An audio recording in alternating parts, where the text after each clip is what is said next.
to this week's Founder of the Day recap, where we will look at all of the founders that I wrote about in the previous 7 days. As people are rolling in here, I want to say thank you for coming. I really appreciate it. If you would take a second to hit like, that helps out this channel more than anything else you can do. So I would really appreciate that. I do want to just, as usual, say what we're doing, which is going through the last 7 articles I wrote on founderoftheday.com, my website. 5 of them are brand new. 2 of them on Saturday and Sunday I republish old ones because I've written over 700 articles in the last 2 years or so. So I feel like we can reuse a few of them every now and again. Give myself some time off on the weekend. So thank you so much for coming. I am going to get started. I also do want to note I write a Federalist paper every Friday, but I'm going to save that for the end of the conversation today. It just feels right to sum up with them. I do also want to note, in 2 days I'm about to publish Federalist number 85, which is the last Federalist paper. And doing one a week for the last 85 weeks, I am a little bit at a loss as to what to do now that we've exhausted the Federalist papers. I have 2 options that I'm thinking of. One is maybe I'll go through the anti-Federalist papers and do anti-Federalist Fridays for several weeks. Because again, 85 weeks is a year and a half. I started in like October of 2018 writing Federalist papers once a week. So I might do, if I did anti-Federalist papers, I'd use this book. This is one of my favorites. This is the Ralph Ketchum collection. He also does my favorite Federalist Papers copy, although it's very small and hard to read. I would use this probably as my basis because there's just a ton of different anti-Federalist writings. Unlike the Federalist Papers, the anti-Federalist Papers are not... The Federalist Papers were a collection. They were articles written by 3 people. The anti-Federalist Papers were written by a wide swath of people all over the place and is way more disorganized, and only became the anti-Federalist papers because people started publishing books of responses to the Federalist papers. So, let's see if I can get that up there quickly. No, I cannot. I'll do it later. My set will look like a mess for this entire video. So, my idea is either to do anti-Federalist Fridays for a while, or to start over at the first Federalist, which I know sounds kind of crazy, but after 2 years of writing these articles and a year and a half of writing about every Federalist paper, I've gotten a lot better at consolidating what I write. Like the last, I'd say, 6 months of Federalist papers, I think are a world better than the first 6 months of Federalist papers I wrote. So, you know, if you guys want to leave me a comment, let me know. Do you want me to start at number 1 and do more Federalist, or go to anti-Federalist and then come back? Whatever you think, I would really appreciate you letting me know what your opinion is. So we're about 2 minutes in. There's a bunch of people here. Thank you so much for joining me. I can't tell you how much I appreciate that. And this week we're going to talk mostly about 2 families. I ended up over the weekend publishing about the Pinckney brothers, and on most of this week I published people related to the Madison family, James Madison, and for the first time I wrote about Dolly Madison, believe it or not. It's been over 2 years and I never wrote about Dolly. How could I not? So let's get into it by not talking about either of those families. We're going to start with Thomas Ludwell Lee. So Thomas Ludwell Lee is one of the Lee brothers in the famous Lee family from Virginia. Couldn't get it out. Now, the most famous Lee is Richard Henry Lee, who not only signed the Declaration of Independence, but stood up on the floor of Congress and said, resolved that these united colonies are and of right ought to be free and independent states. And a few weeks later, that had inspired the Declaration of Independence and yada yada yada freedom. Less well known is his younger brother, someone driving a motorcycle, sorry. Less well known is his younger brother Francis Lightfoot Lee, who also signed the Declaration of Independence and was also a very important founder. And then they also had 2 other younger brothers, William and Arthur, who were very important to the as diplomats. And I might have mentioned this a little bit last week because I did discuss them, because I did get the idea from the same Richard Henry Lee book that I recommended last week. Barely known at all is those 4 brothers had an older brother, a surviving older brother, Thomas Ludwell Lee.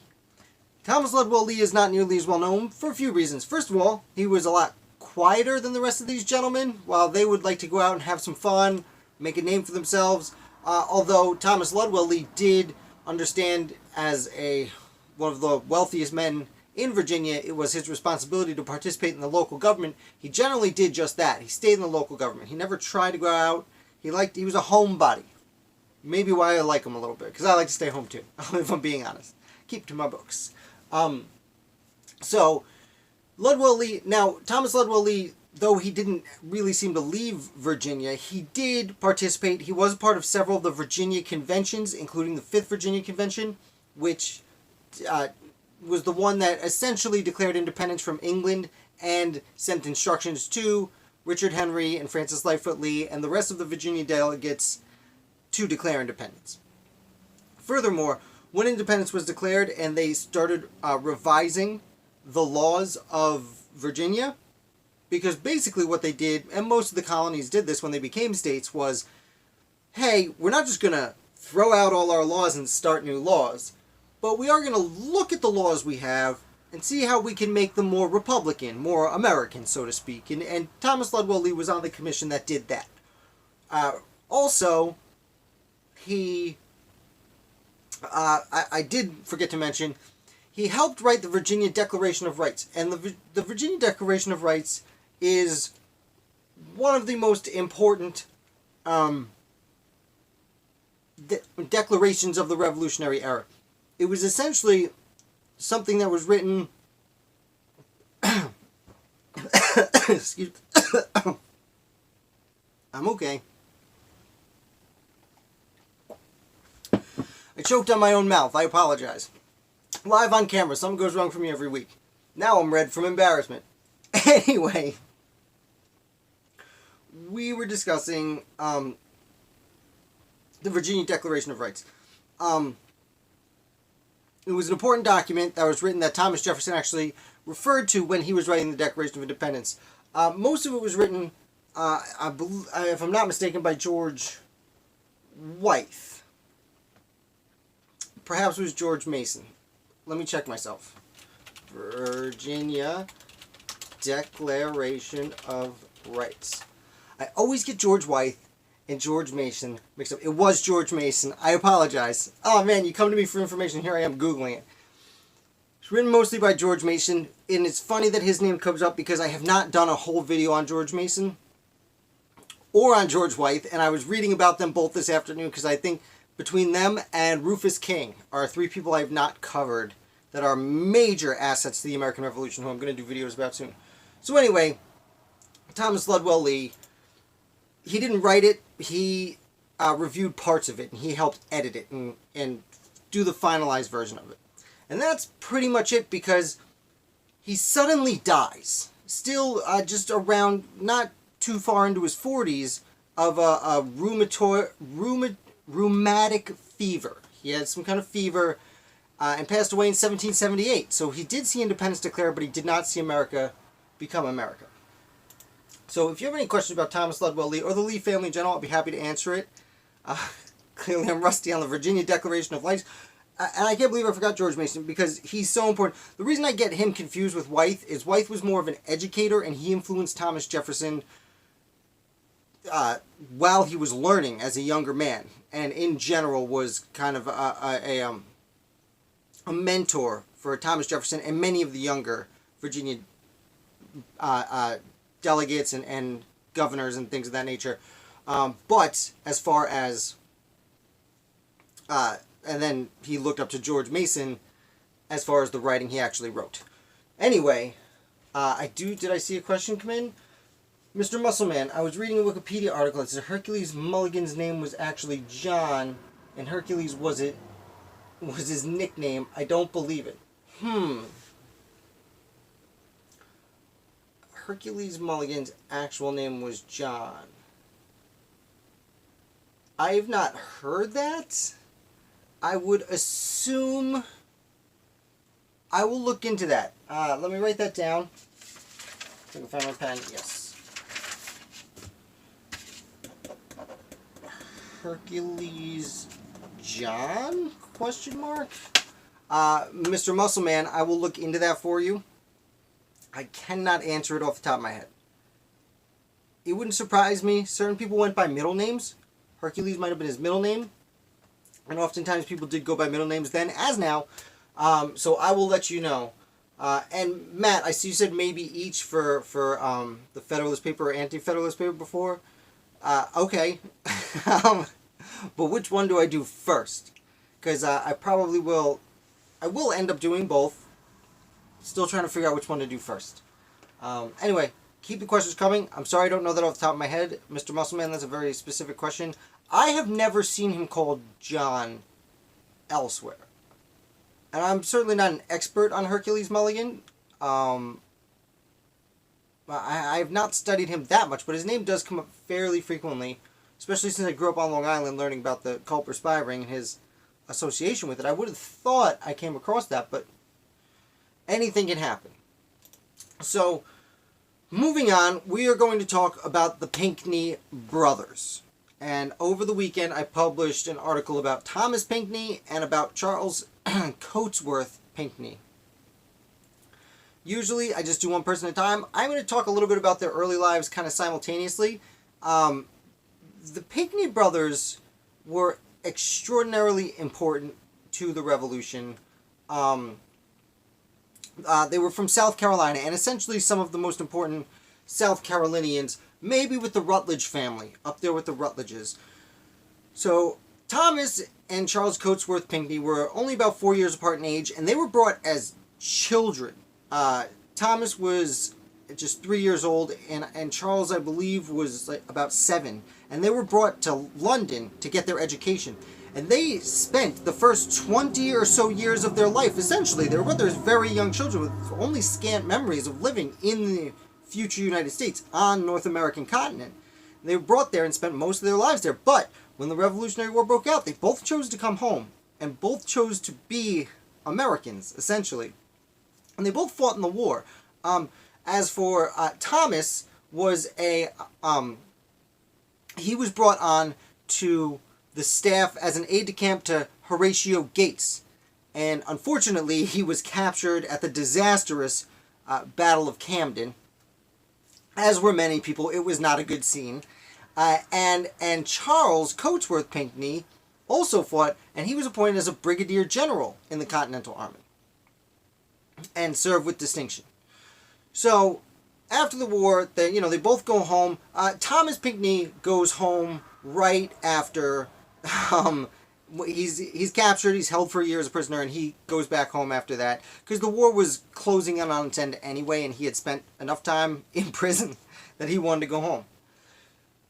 So they go home, and some years go by, and then the First Continental Congress is called. Right before the First Continental Congress, the Constitutional Convention. Forgive me.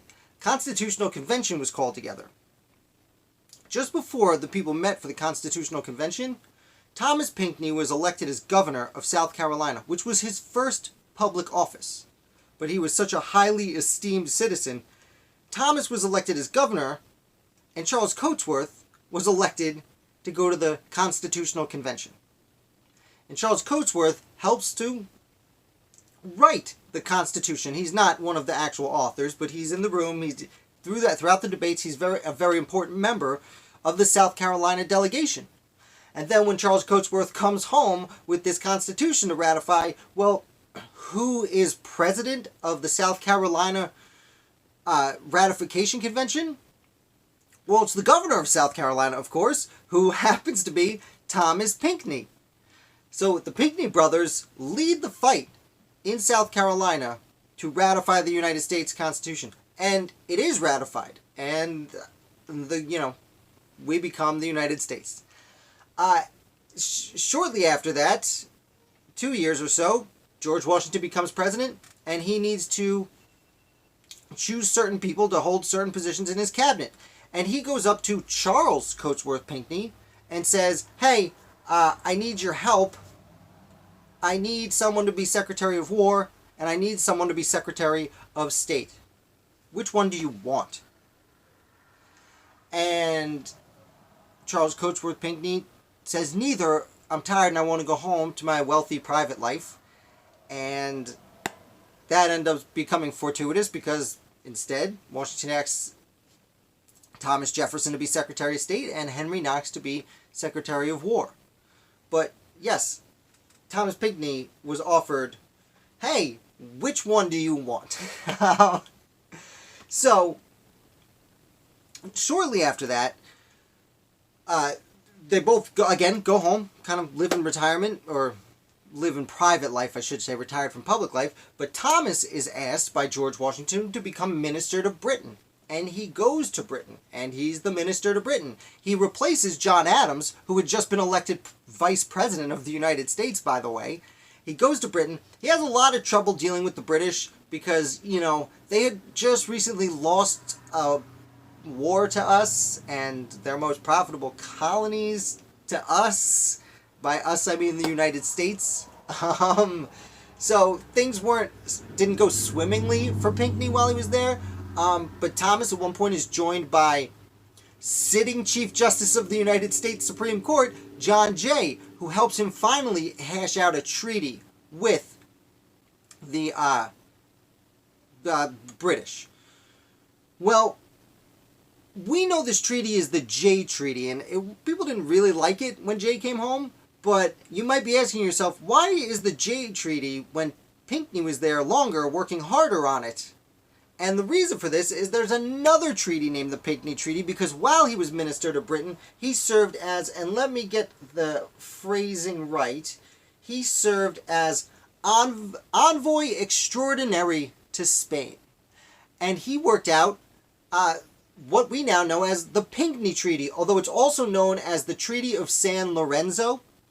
And that is the initial treaty of alliance with Spain that worked out the borders of what was then the United States and New Spain. It was essentially the Mississippi River, but not entirely. So he did have a treaty of his own name. So that's Thomas Pinckney, and he comes home. And after he gets home, John Adams starts to run for president, and Thomas Jefferson starts to run for president because it's just announced that George Washington isn't coming back for a third term. Now, they didn't really run at the time. They kind of stood for office, although Jefferson behind the scenes was doing a little bit of running with his friends in the papers. But there were essentially vice presidential candidates. Because at this point, after Washington left, and during Washington's term, two parties emerged. The Federalists, led by Alexander Hamilton and presidential candidate John Adams, and the Democratic Republicans, led by, at this point, presidential candidate Thomas Jefferson, and kind of just his buddy, James Madison, who is retired at this time. When I say retired, I don't mean like they really left, but like they kind of generally faux retired and went to private life. Either way, John Adams decides, the Federalists basically run John Adams with Thomas Pinckney. And now, this is before the 12th Amendment, and it was still at a point where whoever got the most votes would be president, and whoever got the second most votes would be vice president. But what the Federalists wanted is they wanted a president and a vice president to be Federalist. So, they wanted John Adams to be president and Thomas Pinckney to be vice president. And they chose Pinckney because as a South Carolinian, he would take votes from Jefferson, who was from the South. What happened was, it turns out that Thomas Pinckney was very good at getting votes from the South. In fact, some of the electors who were supposed to vote for Adams and Pinckney turned their votes away from Pinckney because they were afraid that Pinckney might actually beat Adams and become the second president of the United States of America. Now, this was closer than it may look. At the time, there were less electoral votes than we have now, but Thomas Jefferson only got 3 less votes than John Adams in the Electoral College. And Thomas Pinckney only got 9 less than Thomas Jefferson. So Pinckney was only 12 electoral votes away from being the second president of the United States. Now we're going to go back and talk about Charles Cotesworth Pinckney, who we've kind of left behind since he attended the Constitutional Convention. I will say before we leave Thomas Pinckney, he would from here stick to private life, although during the War of 1812 he would become a major general in the state militia. I believe it was the state militia. Yes. Not in the federal government. In the state militia, he became a major general and led people during the War of 1812. But that's essentially the end of Thomas Pinckney's story. He almost became the second president of the United States. His brother, Charles Cotesworth, shortly after Thomas Pinckney does not become vice president, Charles Cotesworth Pinckney is also sent to Europe, this time by President Adams. Because even though, again, Pinckney did not become vice president with John Adams, Thomas Jefferson from the other party became vice president for John Adams. We will get back to that. Hi, TJ. Thank you for arriving. We are talking about the Pinckney brothers. So, Charles Cotesworth Pinckney is sent to France with some other delegates to try and settle some disputes with the French. And this becomes the XYZ affair, which we've talked about before. The XYZ affair was essentially Pinckney and his the two people he was with, who were, I believe, were Elbridge Gerry and James Monroe. Don't quote me on the Monroe. I'm pretty sure it was Monroe. It was definitely Gerry. The French try and bribe these people, which at the time was fairly common in European courts, but for the Americans, they didn't want anything to do with that. So, Pinckney is one of the two that ends up leaving, and it's a big scandal, blah, blah, blah. But he comes back, and people like that he turned down this bribe. They also like that he was a Pinckney. For the same reason they liked his brother, he could draw votes from the South, and this and that. So, the second time John Adams runs for president, he doesn't take Thomas, his former running mate. He takes Thomas's brother, Charles Cotesworth Pinckney, as his vice presidential running mate. Now, as I said before, it was that whoever came in first in voting was president, whoever came in second was vice president. But this obviously wasn't going to work, and they were already in the process of writing the 12th Amendment. And they assumed it would be passed, but it takes a long time for, even back then with only, at this point, 15 states, it still took a long time for each state to ratify it.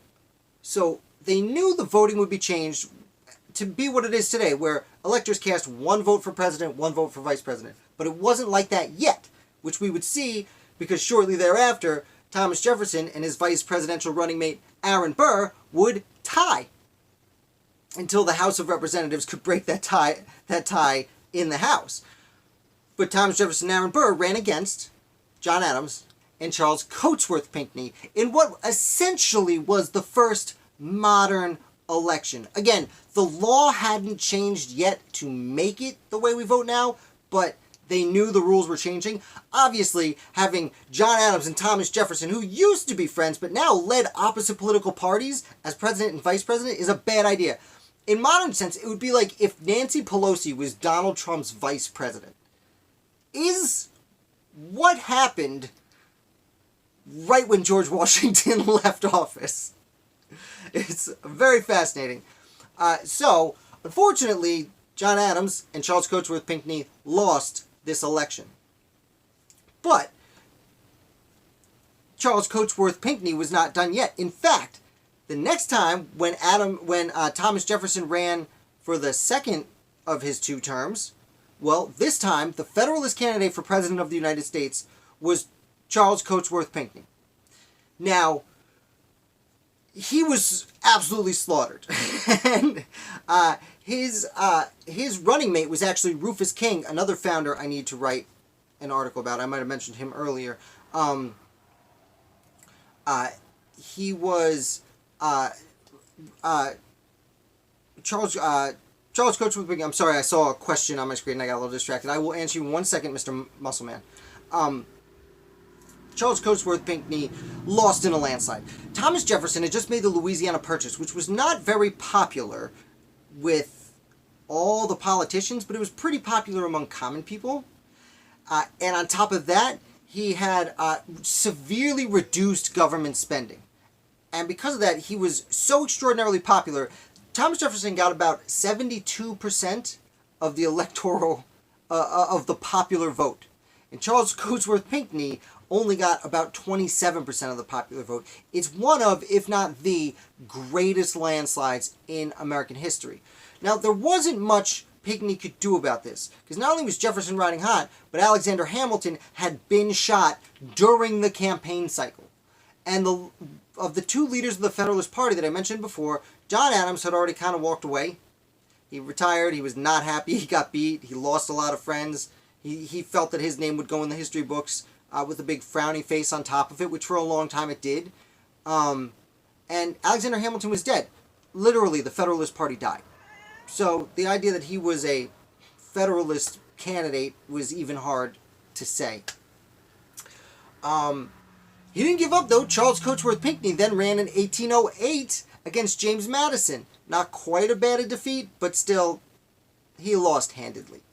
And from there, he retires to private life. And that's the story of the Pinckney brothers. I hope I didn't go on too long. I hope you're enjoying it. It's a good amount of time on the Pinckney brothers. I'm going to sip my coffee real quick while we do this. Hi, TJ. Thank you for coming. Excuse me. If you want a sweet George Washington cup of coffee, go to my website, link below. You will permit me to put on my spectacles. A very random George Washington cat. A very random George Washington quote. You'll forgive me while I let this cat go out. Go out here. Yeah. Something every week. I apologize, but today I tried to get her out beforehand. I spent 5 minutes trying to kick her out because I knew she'd have to go, and I ran out of time. Had to come back. Anyway, was it really Alexander Hamilton that determined the election of 1800 in the in the musical? And is it true Aaron Burr challenged him to a duel because of that? The result of the your quote. Okay, I see. Is it true that Hamilton determined the results of the election of 1800? Great question. In one word, yes. In more than one word, it's complicated. And there is a founder. You know what? I am going to make sure I get his name right.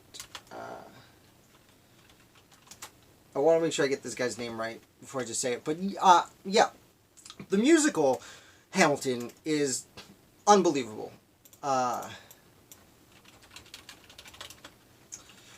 The musical Hamilton is unbelievable. It is, especially the second act, there's about 5 different tracks in there where it's essentially the best image, the best media has ever done in looking at the Washington administration. I could go on about Hamilton the musical for a long time. I've actually considered making a video where I just kind of rant about it for a long time. There is a great deal of artistic license. I do have to note that. He wasn't literally singing from the rooftops. But, yeah, there's another gentleman, and the name escapes me right now. He's like kind of a nobody. I've written an article about him. Does Hamilton's dirty work. Does Hamilton's dirty work. My computer doesn't want to deal with me right now. Hamilton's dirty work. I remember the title of the article, but not the guy's name. Anyway. Yes, James A. Bayard. Oh, it would have bugged me for the rest of my life. There's an article on here. I will copy it and put it in the link that I wrote a while ago about James A. Bayard, who... So, at this point, during the election of 1800, they were in Washington, D.C., but Alexander Hamilton had retired and he was in New York. So he wasn't running through the streets telling everyone what to do. Instead, he was writing to this guy whose name I definitely remember. James A. Bayard was one of many people he was corresponding with, but James A. Bayard was in the United States House of Representatives. So what happened was, when Burr and Jefferson tied, the idea was, like, it was the first time parties were really working as parties. And they were trying to make sure, hey, we need to get our guys in. So the exact same number of Democrats kept voting for both Jefferson and Burr. And again, this is one of the reasons they changed. With the 12th Amendment, not only first the problem was Adams and Jefferson, different parties, as president and vice president, doesn't work. And then, here, everyone wanted Jefferson to be vice president and Burr to be vice president. But they wanted that so bad, they kept voting together. And they almost got Burr as the third president. And that's why the 12th Amendment, I keep saying second, the 12th Amendment specifically says electors vote twice. One for president, one for vice president. Again, this wasn't the thing at the time. So what Hamilton wrote to Bayard was, and I wonder if I have the quote in here. Yes. This is why I wanted to look it up. What he wrote to Bayard was referring to if Burr were to be elected President of the United States. Let us not be responsible for the evils which in all probability will follow. Harsh words. And again, the play is right that they knew each other for decades, right? The earlier stuff, like Lafayette wasn't drinking in the bar when Hamilton walked up and met Aaron Burr. No. There are things wrong, but it's interesting. One of the things I love most about this play, and not to get too far off on a tangent, one of the things I love most about the play is the main character isn't Alexander Hamilton. If you really look, the main character is Aaron Burr. It's his life that we're following. Now, don't get me wrong, the main character is Hamilton. We learn a lot more about his family and such, but you learn a lot about Burr's family too. In a way, it's a great play. I don't want to get into it. You can look at I've had arguments with friends about, in the rap battles in the cabinet, who's right, Thomas Jefferson or Alexander Hamilton. And it really depends on who you think would be right in real life. That's how good it's written. That's how unbiased a job he did.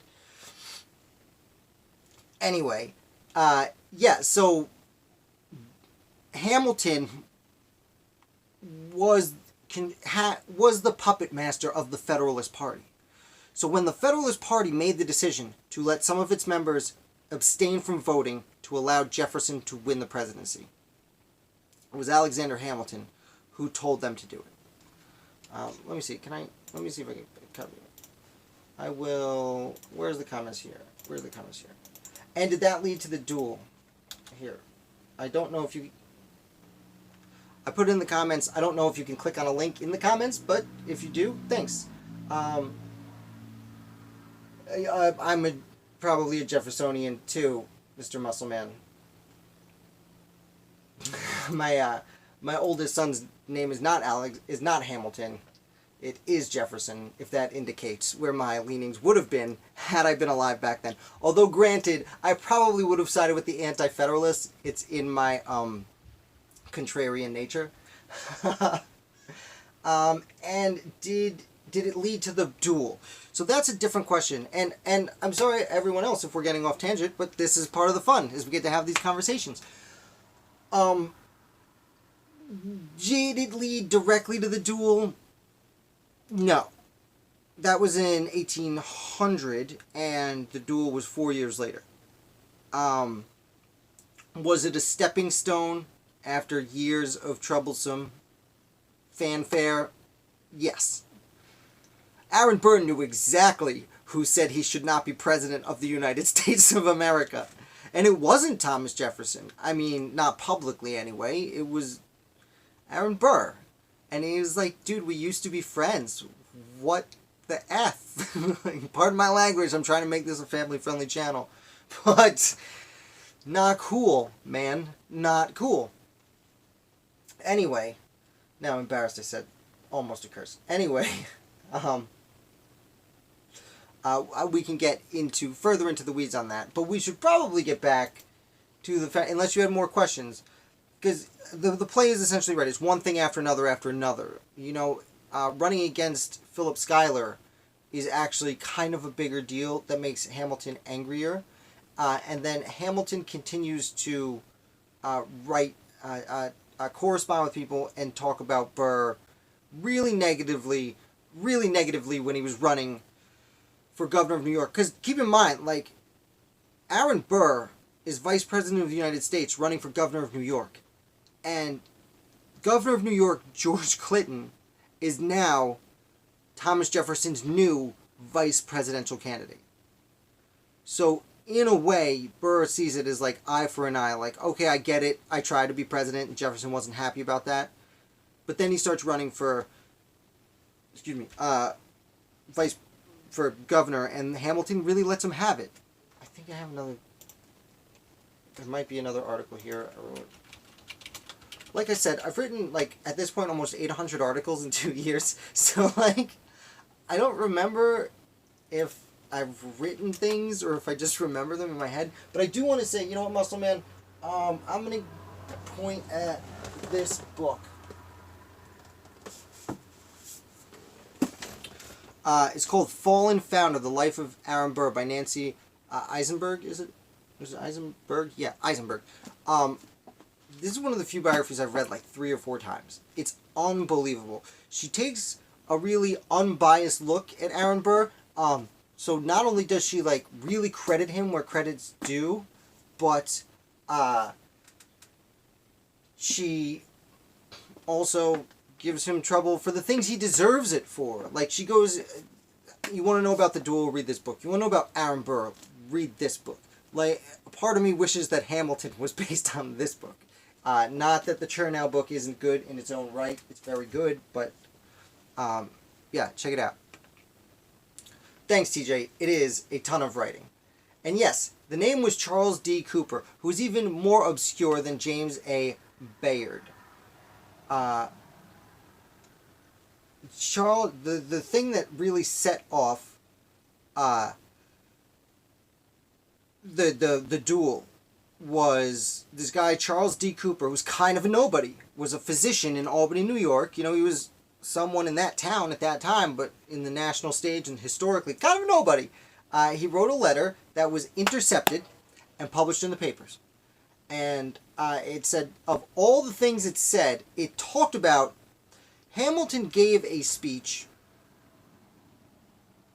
at a thing about governor, like a Federalist Party speech to people, members of the Federalist Party, as one might today for the Republican or Democratic Party when they're trying to fundraise. And that's exactly what he was doing. And this guy, Charles D. Cooper, was there and then wrote a letter to someone else. I believe it was Philip Schuyler. Yes. He was writing to Hamilton's father-in-law, Philip Schuyler. The Schuyler sisters, their dad, whose statue was just removed. And it says, I assert that General Hamilton and Judge Kent have declared, in substance, that they look upon Mr. Burr to be a dangerous man, and one who ought not to be trusted with the reins of government. And that letter was published. And that's what Aaron Burr said, hey dude, what's this letter? Will you deny that you said this? And Hamilton said, essentially, I can't deny that I said it. Or basically he said, like, I don't really remember, man. And Hamilton said, no, I'm sorry, Burr said, I need you to remember, yes or no. And Hamilton said, I don't know, man. And Aaron Burr said, meet me in New Jersey. I have a bullet for you. I'm going to also link to this in the comments if you are interested in reading about it. Thanks everyone who's here. I appreciate the likes. Leave me a comment. Ask any question you want. I'm happy to talk about it. Let me know if you want me to get back to this week's Founders or if you like learning a little extra. We might run a little long. I hope not. Oh, it's almost 9 o'clock. Oof. All right, let's turn our attention to the Madison family. Take a quick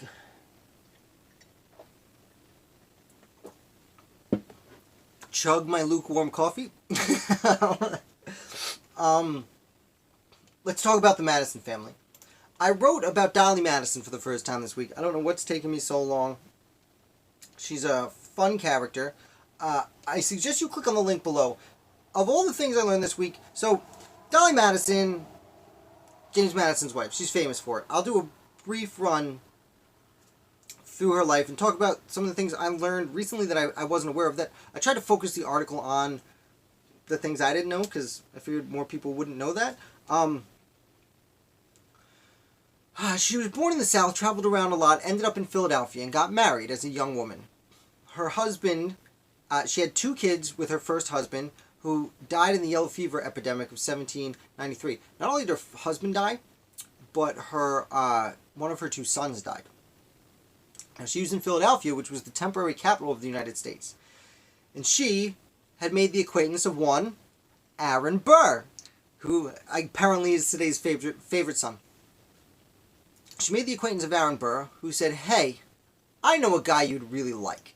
And she introduced him to his old college buddy from Princeton, whose name happened to be James Madison. Fresh off not only writing the Constitution of the United States, but also the Bill of Rights. And they met, and he courted her quickly, and she accepted. Now, from everything we've seen, it seemed like they really loved each other, really got along. I will say that she was supposedly really great, gorgeous-looking woman with a bright personality, and is what made her so appealing to a wealthy man. James Madison was the nerdy bookworm who was about 41 and was 17 years older than Dolly Madison was. Which, even at the time, I know we like to look back and say, well, it was a different time. No, that was a long time. He was 41 and she was like 24, 5, which isn't the biggest divide in the world, and I'm not here to judge anyone, especially someone who died a very long time ago. But by all accounts, they had a happy marriage, and everything was great. Thomas Jefferson became president, and James became Secretary of State, and Dolly Madison.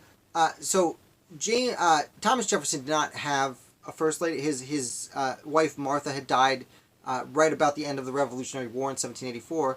So his daughter played hostess for the most part, but sometimes Dolly Madison stepped in as hostess, and the next article we discuss, we'll get further into that.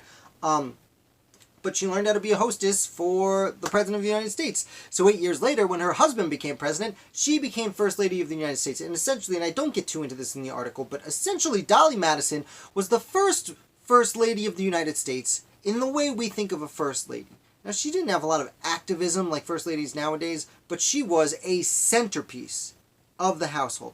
Not to say anything bad about Martha Washington and Abigail Adams. They played their part as the hostess, the official hostess of the White House, at a time where most deals were done, most politics were not, it's not backroom deals, but most politics were done at the dinner table. And there was an order to everything that was very important. And Martha Martha Washington and Abigail Adams played their part perfectly. Dolly Madison came in and made it a show. She made it the First Lady. She made it the White House. She famously, she ran away from the White House when it was burned during the War of 1812, and we are going to discuss the painting, which I'm sure many of you are thinking of right now, in a little bit, with 2 articles from now. A lot of Madisons this week. I really went deep on Dolly. Apparently she ate some, she made like oyster ice cream and all sorts of fun things, but Dolly actually lived a very long time, and this is what I found very interesting that I didn't know a lot about.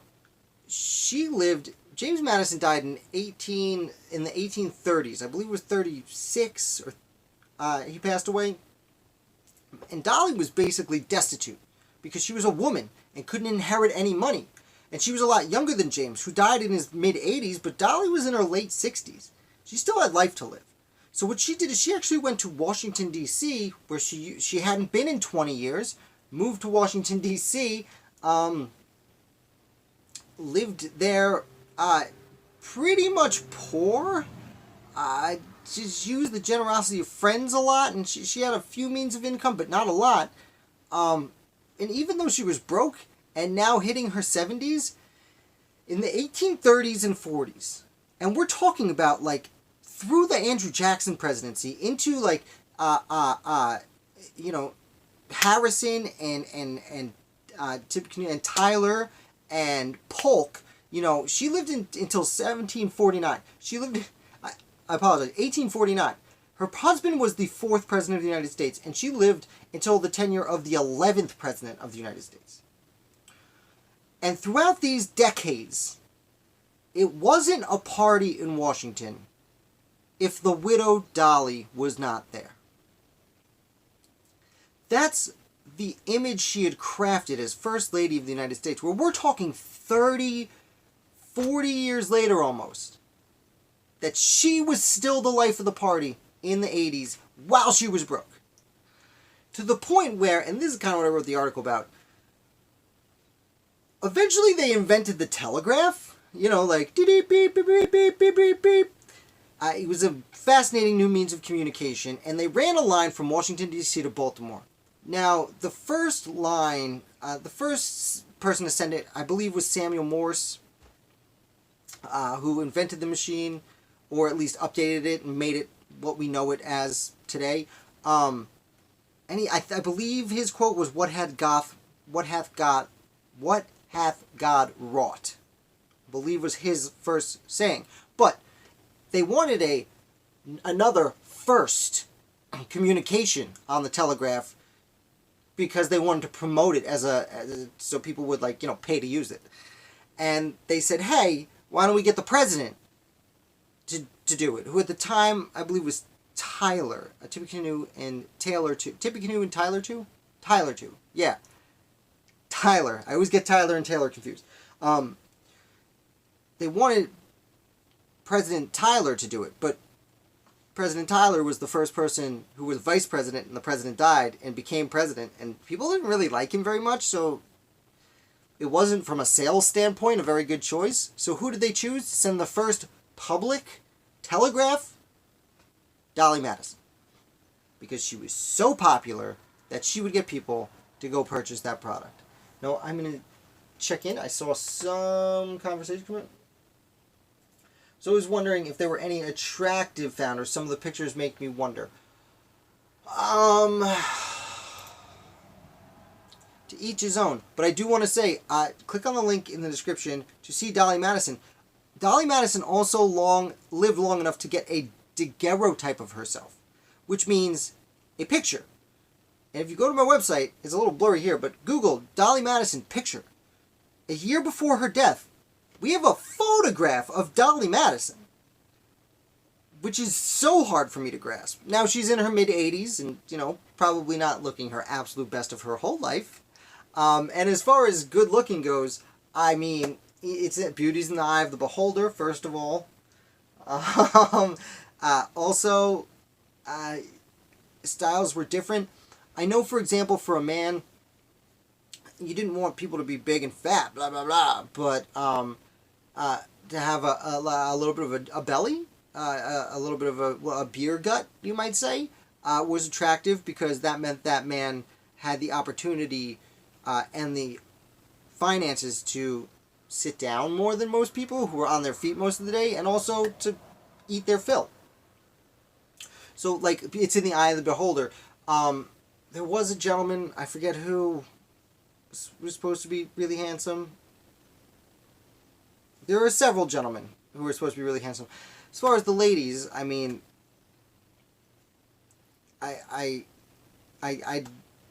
you put me in a corner, DJ. I'm trying to be nice to everyone. No comment. I'm gonna leave that. I'm gonna leave attractiveness to no comment. All right. None of them are GQ male models for sure. Yeah, no, they. Yeah, you really cornered me with this one. I'll tell you what, just go to founderoftheday.com and just scroll through the images. Most of the people, anytime I write an article, if the founder has an image, I use it. Most of them have one, and that's about it. But they're there. I'm going to take a quick sip. And let's chit-chat about the Merry Affair. Excuse me. Okay. Thomas Jefferson becomes president. And there is a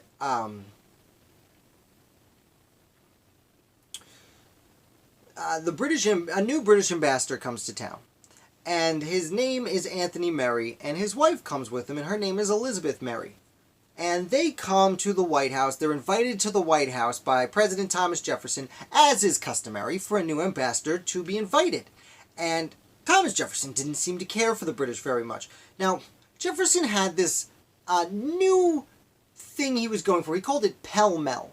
Essentially, he wanted to be one of the common men, so he wanted to dress like a common man. Now, what some people say dress like a common man, others might say slovenly. He very disheveled. He dressed kind of like a bum. So, Jefferson throws on his garbage clothing with a bathrobe and slippers, and not knowing this was about to happen, new ambassador Anthony Merry puts on all his finest clothing and goes to recite a nice introductory speech to the president, and he shows up, and here's the President of the United States in his pajamas. Okay, he's a busy man. We'll just get through this. Merry decides to start giving his speech. And what happens? Thomas Jefferson slouches back and starts flipping his sandal up. You can't see it over here. I'm flipping my sandal. Flipping his sandal up on his foot. Not sandal, slipper. Let me say this again. Starts kicking his sandals around. His slippers around. I can't get those words right. Woo! I'm talking for an hour. Merry doesn't care for this, but he finishes what he's doing and he leaves. Several days later, Thomas Jefferson has a dinner, as is customary, for the new ambassador. And Anthony Merry brings his wife Elizabeth, and they go.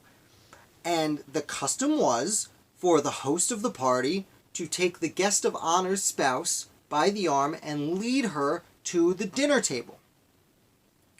And they would sit at the head of the table with the host. And the further up towards the host you sat, the more important you were at the time. Now, Mr. President Jefferson decides, I'm going to go to Dolly Madison and lead her to the table. Now, the Merrys are kind of shocked at this. James Madison, who was Secretary of State, but still not president, came over and takes Miss Merry by the arm and leads her to the table. This is another kind of slap in the face from the Merrys. But there's another problem. The French ambassador is at this table. And the French and the British are, having the Napoleonic Wars right now. So not only then, but today, two countries who are at war, their ambassadors should not be brought to the same table, like even by a current president. And back then, when pomp and circumstance was such a big deal, well, this was infuriating. And the Merrys were not super happy about this. So they leave, and they're grumbly, but they think they'll get over it. And then there's another dinner. The Madisons have a dinner at their house. Okay, the Merrys are invited. So the Merrys show up, and again, they were the guests of honor, so someone should come take Mrs. Merry by the arm, but no one comes. They start pairing off, bringing people to the table. No one ever comes for the Merrys, and they're standing there by themselves in the Madison house. And they end up walking themselves into the dining room, going to the head of the table, and being pushy and saying, well, we're the guests of honor, we should sit here. I forget who it was, but they actually moved someone out of the way. It might have been the Henry and Mrs. Knox, but I don't remember exactly. No, it wouldn't have been Knox at that point. Anyway, move people out of the way. And then they go back to their house, and they write letters back to England saying, what is going on right now? Hey, what's going on right now? They're being so rude to us. And it was because the Democratic Republicans were more friendly with the French and did not like the British for several reasons. And they write back. And actually what they end up doing is starting a boycott, saying we're not going to go to any... And they get the Spanish minister to join their boycott, because the Spanish minister was like, yeah, this is kind of bull garbage what they're doing to you. So they walk away. And then it all fades out. And I really looked. I really wanted there to be some kind of big blow up, blah, blah, blah. No. Eventually, cooler heads prevail, the hazing ends, and Jefferson and Madison and the administration start being a lot nicer to the Marys. They've taken their beatings. They're there for 4 years, and eventually they start going to parties and hosting parties of their own. But there is some fallout, because first of all, there's a man we've been discussing named Aaron Burr, and Aaron Burr was, Vice President of the United States. And he becomes friendly with Mary while everyone else is being mean to him. Some people were not super nice to Aaron Burr in the administration, so Burr starts being friendly with with the Marys. And then he's replaced by George Clinton as vice president. He doesn't become governor of New York because he shoots Alexander Hamilton and runs for his life. And then he essentially tries to go to Louisiana, invade Louisiana, which was then still Spanish, invade Louisiana and make it an independent country. It wasn't still Spanish. I'm sorry, this is after the Louisiana Purchase. But he essentially wants to do what was then called filibustering, which is not what we consider filibustering now. He basically wanted to recruit an army and invade Louisiana and make it his own country and make himself King Aaron Burr or something to that effect. Who knows what he would have done. He was caught, and that's actually what he was tried for treason for. But who was assisting him with this? Anthony Merry. Because Anthony Merry hated the Jefferson administration and would do anything to screw them over. Furthermore, because although he left in 1806, I believe it was, which is several years before the War of 1812 broke out, it was Anthony Merry's communication before the war, and then when he went back to England. What Anthony Merry was a leader in going to war with the Americans in the War of 1812. And not only did he help start the war, but he essentially prolonged the war. Just because he hated America. That is the fallout from Thomas Jefferson wanting to haze the British ambassador to the United States. So we have one more article coming up. I saw a ton of conversation, which is awesome. Thank you so much, guys. Some cuties, Ben Franklin. There isn't a portrait of Hercules Mulligan, which is kind of important. It's funny you say that. I'm surprised there's no Hercules Mulligan. I accidentally, when I wrote an article on Hercules Mulligan, which probably thanks to the play Hamilton, is one of my most read articles, I actually put the wrong picture in there for a while. I forget who it was. Someone from South Carolina or something. Hi Caitlin. Hi King Charles. Hi everyone. Thank you so much for coming. While you're here, if you want to hit like, it's the best thing you could do to help me out. I would really appreciate it. Burr was trying to become emperor of an empire out of Texas. Kind of. It was like, it was just the Louisiana Purchase. He was going to Louisiana.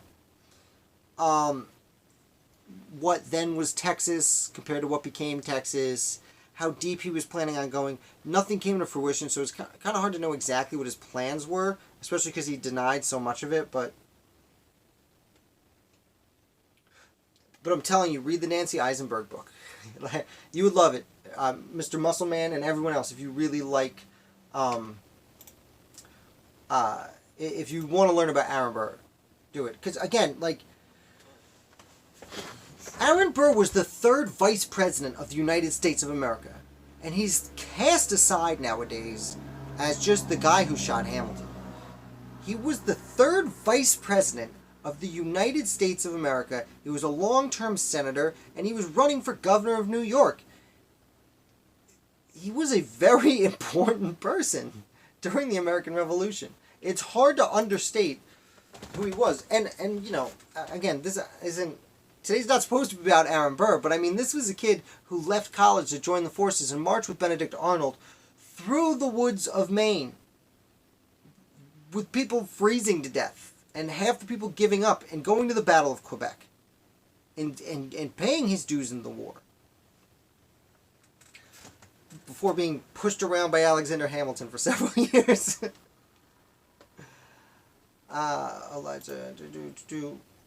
Eliza Jumel Burr, and yes, that's true. The whole Burr family had a very interesting life. And I don't remember. I always confuse Eliza Burr with the woman that Gouverneur Morris married. They had a very strange life. I should also note that Theodosia Burr, if you're watching the play, Dear Theodosia, that song, Aaron Burr gave his daughter one of the best educations ever received in the United States, not just for a girl, for anyone. Up until that point, she had the best education. Her life ended very tragically. She lived a tragic life, but I guess you could call me an Aaron Burr apologist, I suspect. He did commit that treason trying to invade, Louisiana, but other than that, let's get to our last one, because we're already at an hour. I don't want to keep everyone up all night. Paul Jennings, and this is, again, more of the Madisons. I was really on a Madison kick. Paul Jennings was born in 1799, and he was a slave to James and Dolly Madison. As a young man, he was trained to be the body man, which essentially was a personal assistant, except, unpaid and a slave, which is, hashtag not cool, but that was his job. He just waited on James Madison all day. Because of this, he was not number two, but he waited on the President of the United States because he came of age after James Madison became president. And he spent time in the White House. And now, because he was born in 1799, most of his life story takes place after the founding and after the times we discussed. In fact, he lived after the Civil War. So he lived to see everyone be freed. What's very interesting about him is in 1765, when the Civil War was coming to an end, he published a book. It was written by someone else, his stories, but he was given credit for it. He published a book called A Colored Man's Reminiscence. I haven't been able to say this word all week. A Colored Man's Reminiscences of James Madison, which essentially was the first White House memoir. Now it's something fairly common. But he wrote about what it was like to be a slave in the White House during the presidency of James Madison. So to double back and talk about that for just a second, when the War of 1812 in 1814 came to Washington, D.C., the British burned Washington, kind of famously. And there's another famous story where it says Dolly Madison saved that famous painting of George Washington on the wall. What actually happened was Dolly Madison ordered the famous painting of George Washington be on the wall. Two people took it off the wall, and Paul Jennings took the painting of George Washington and ran it out of the building as the British came to burn it down. That's how I found out about Paul Jennings. That's how I got turned on to his story. He's actually become a lot more of a popular figure in the last few years, because he did that, and then he still goes back and serves, and he is a slave for the Madisons until his early 40s. When Dolly Madison, as I said earlier, James dies and Dolly Madison moves back to Washington, D.C., Paul moves with her. And eventually he's actually purchased by Daniel Webster, who liberates Jennings on the condition that he work for the money he's paying. Essentially saying, you can buy your own freedom, but you don't have money. So I'll pay for you to be free. You just gotta work to pay me back, essentially. Which probably didn't have to happen, but he was liberating the guy. Let's give Daniel Webster a little bit of a break, although he does not deserve very much of one. But he's not really a founder. Webster's too late. And then but as I was saying before, Dolly Madison was kind of destitute, so Webster would send Paul Jennings with food and stuff over to Dolly Madison's house, and he would essentially, every once in a while, wouldn't really steal, but if there was something he knew Dolly needed, he would just kind of take it from Webster's house and bring it and give it to her, and in a fashion cared for the old woman even later in life, when he was not only no longer her slave, he was free. And And then, like I said, he ended up writing this memoir, which doesn't put the Madisons in the best light, doesn't put Dolly in the best light, but it's a really fascinating account. And you can read his book, A Colored Man's Reminiscences. I said it. Colored Man's Reminiscences of James Madison, for free on Google Books. It's 150 years old. It's well past its copyright, so I highly suggest you take a look at it. And let's see, where are we? We're at an hour and 3 minutes. We've come pretty far. If you guys have any questions or anything, now's the time. I'm all ears. While you're here, if you want to hit like real quick, please do. If you want to support the website, you can check out my Patreon page and link below, or maybe buy something on my shop. I have these great coffee mugs. One of my favorite George Washington quotes, which I know sounds really strange if you can't read it. It says, "You will permit me to wear my spectacles," which is one of the most important lines ever stated in the history of the United States, even though it seems like a silly George Washington quote. Why would you say that? Well, because that's what he said at Newburgh, during the Newburgh conspiracy, where the army was almost going to decide to come take over Philadelphia and have a dictatorship and install George as king. I have a video about it. Go to the link on where you buy the products. I have videos about all the quotes I have there and why I like them. Thank you guys so much for joining me. I'm going to be back next week. Same time, same place. Wednesdays at 8:15. Seems to work out. A whole bunch of people here. Lots of conversation. This is a lot of fun. I hope you guys are having as much fun as I am. It's starting to turn into what I anticipated when I started doing live videos in the first place. So I really can't tell you how much I appreciate you guys coming and spending your Wednesday evening with me before you catch some Z's on the East Coast, or before you, I don't know, go to work on the West Coast. I don't know what time it is there. I know it's earlier, TJ. I don't know what you guys are doing. I'm assuming it's 8 a.m.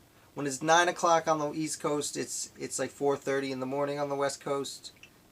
Don't change my mind. Did I make Joseph Jones? Joseph Jones of Virginia, who is associated with James Madison. Is that who you're referencing?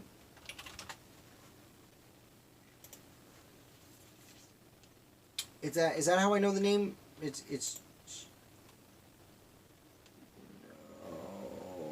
John Paul Jones, Noble Wimberly Jones, Alan Jones. Actually, they haven't done all that many Joneses, to be honest. No, I don't think so. He wrote the letter Washington was trying to read. Oh, Matthew, what a great founder. Doing that this week. Thank you, Matthew. I am going to write about that this week. Yes, I think, was it like Madison's adopted father or something? I know the name from somewhere. It was something, somehow related to James Madison, I think. American Revolution. Virginia politician. Yes. She split with James Madison over the Constitution. I'm going to write about that this week. Thank you so much, Matthew, for giving me. Figuring out who I'm going to write about is a lot more time-consuming than it should be. Because I always want to find, like, the best stories to write about. Like, sometimes it doesn't work out. Like, to be honest, we briefly discussed at the beginning today the Thomas Ludlow Lee article. Probably shouldn't admit this. It's certainly my least favorite one this week, because I had the story, older brother of the Lees, and when it came out, it was like, that's not a story. Being someone's older brother, as opposed to like being the dude who saved the George Washington portrait from the burning building, and decades later wrote about being a slave in the White House. That's a story. Or like Dolly Madison getting a real picture taken and sending the first telegraph. That's a story.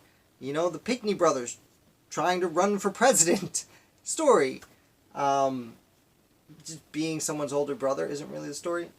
But like writing the letter Washington wrote at Newburgh. Story. So look for that this week. If there's nothing else, guys, I'm gonna let you go because it's getting late. I again can't thank you enough for watching, hitting like, subscribing. Oh, Muscle Man, you throwing me one more thing before we go? It hasn't popped up. It pops up on my screen here before it comes here. You haven't done Lafayette. That might be a lot of fun.